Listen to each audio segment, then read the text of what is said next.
This video is for educational and infotainment purposes only. It is not intended to encourage or glorify the use of illegal drugs, violence, or criminal activity in any way. In September 2024, Sean P. Diddy Combs is arrested on charges of racketeering, trafficking by force, and for transportation for the purposes of prostitution. He has since been denied bail, and the super rich music mogul just sits in a dirty Manhattan jailhouse awaiting his federal trial. If you are new to the channel, welcome. Now, if you're part of my drug cartel crowd, give this series a chance. The story of P. Diddy involves organized crime right here in the United States that was going on in plain sight. And the story is fascinating. We're going to look at his alleged involvement in Tupac's murder. We're going to look at his physical abuse of women, employees, and workers. We'll talk about his childhood. We'll talk about his entrance into the music industry. We're going to talk about drugs, freakouts, the mysterious death of a baby mama, and of course, we will be taking a look at every step of his legal proceedings.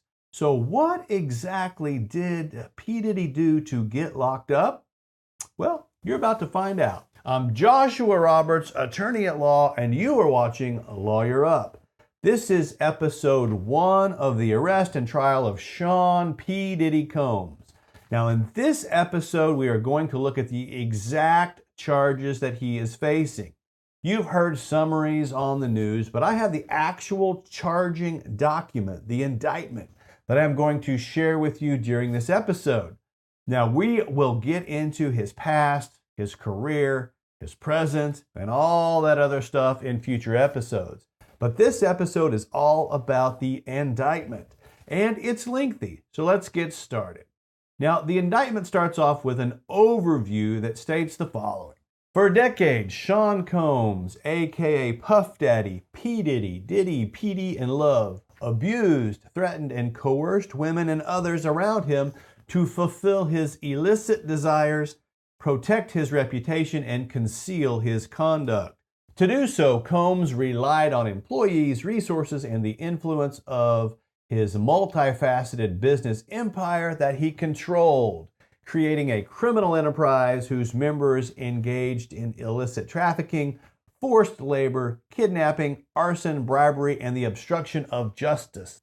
Now, on YouTube, if you say the word S and E and X in conjunction with criminal activity, you get demonetized. And the people that produce this show like to get paid. So when I use the word illicit, you could substitute the other word and get the same meaning.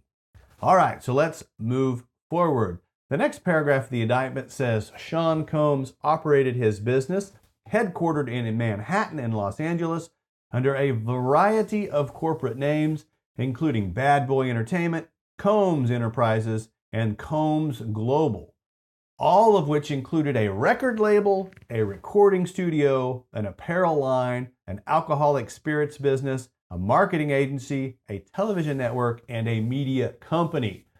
The next paragraph goes on to say that Sean Combs engaged in a persistent and pervasive pattern of abuse towards women and other individuals. The abuse was verbal, emotional, physical, and illicit. As part of his pattern of abuse, Combs manipulated women to participate in highly orchestrated performances of illicit activities with male commercial adult workers. At times, Combs and others acting at his discretion made arrangements for women and commercial workers to fly to Combs' location.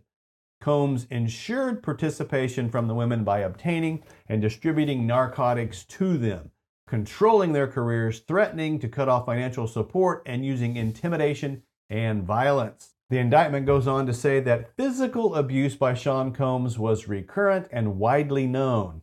On numerous occasions, Combs assaulted women by striking, punching, dragging, throwing objects at them, and kicking them.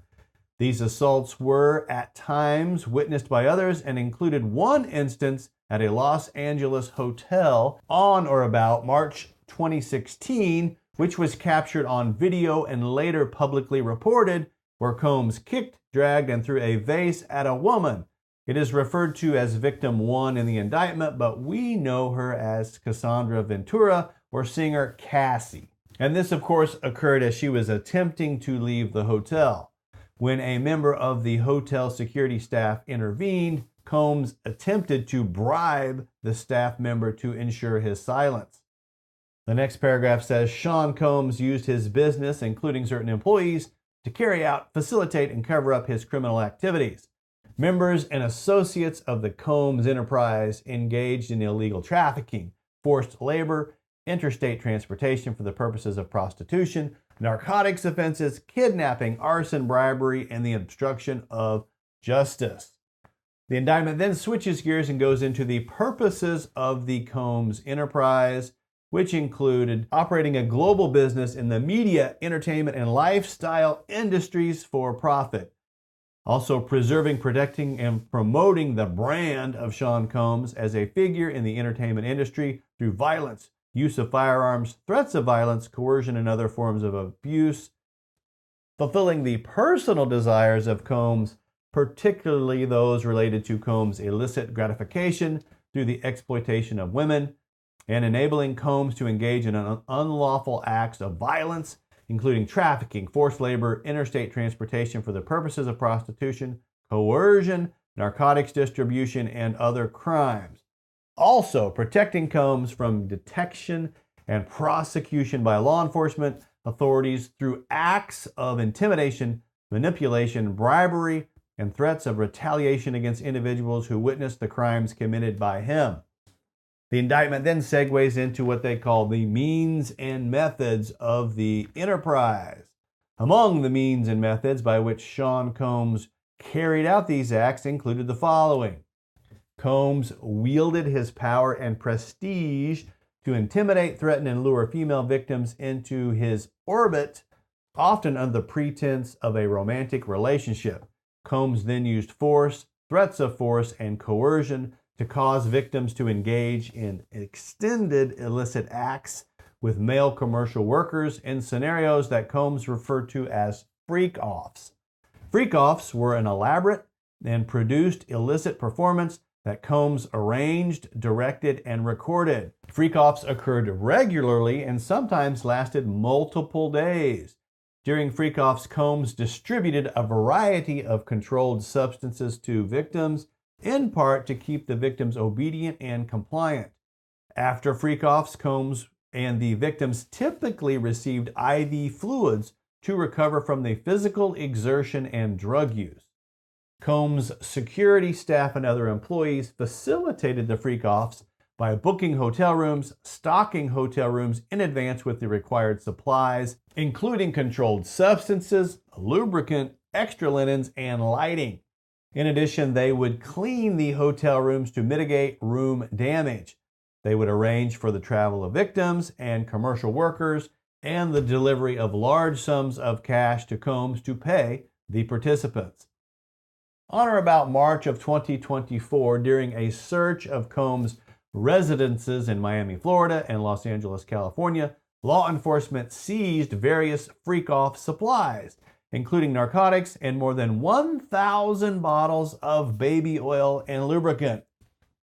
That seems excessive. Combs subjected victims to physical, emotional, and verbal abuse to cause the victims to engage in freak-offs.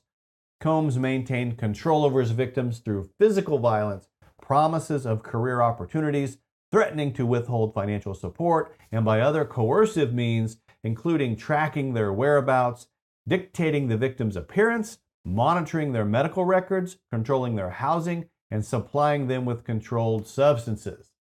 During and separate from freak-offs, Combs would hit, kick, and throw objects at and drag victims by their hair.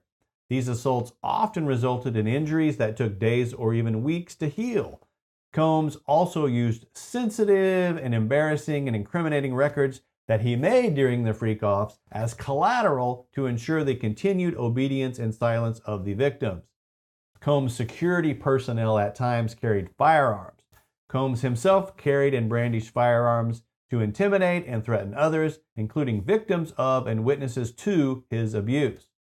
On or about March of 2024, during the searches of Combs' residence, law enforcement seized firearms, ammunition, including 3 AR-15 rifles with defaced serial numbers. Members and associates of Combs' enterprise helped to conceal the violence and abuse by monitoring and preventing victims from leaving locations such as hotels and residences. When Combs' authority or reputation was threatened by the possibility of negative publicity or legal action against him, he would pressure witnesses and victims, including through attempted bribery, pressuring them to stay silent and not report what they experienced or knew to law enforcement. Now, the specific charges against him, and there are 3.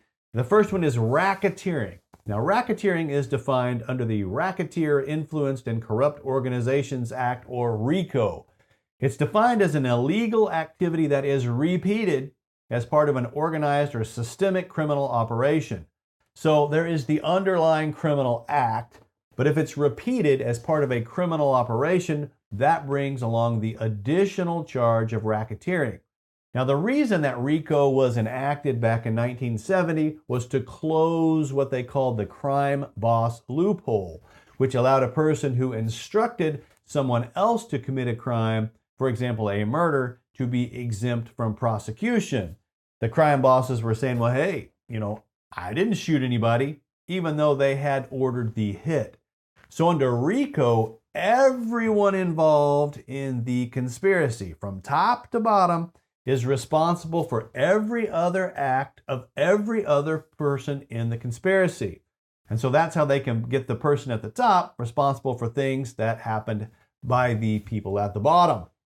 Diddy's racketeering conspiracy involves the alleged repeated criminal acts of kidnapping, arson, bribery, witness tampering, forced labor, trafficking, prostitution, and the possession and distribution of drugs, including cocaine, oxycodone, Xanax, ecstasy or Molly, Nexus, which is Molly's cousin, GHB, which is a date rape drug, and ketamine. Racketeering is a crime with a range of punishment from 0 years in prison to life in prison and a $250,000 fine. Count 2 against P. Diddy is trafficking by force, fraud, or coercion. The range of punishment is from 15 years to life in prison and up to a $250,000 fine. The important thing to note there is that 15 years is the minimum he could serve if convicted. Count 3 is transportation to engage in prostitution. The range of punishment is 0 to 10 years in prison and again up to a $250,000 fine.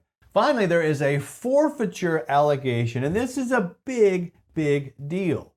As a result of committing the offenses alleged in this indictment, Sean Combs shall forfeit to the United States any and all financial interests that the defendant has in any real property or business enterprise used in connection with or derived from proceeds obtained from these offenses.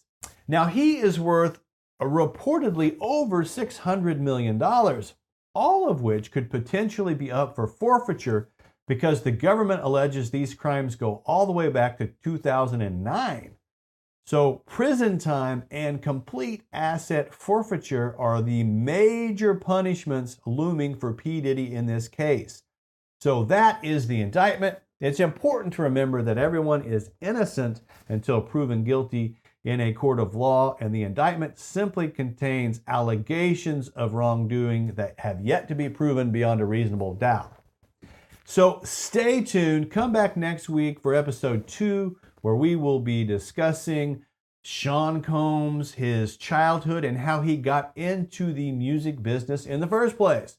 Make sure you like and subscribe to the channel so that you get all of the updates and the story as this moves through the court system. That's all I have for you today. My name is Joshua Roberts, attorney at law, and you've been watching Lawyer Up.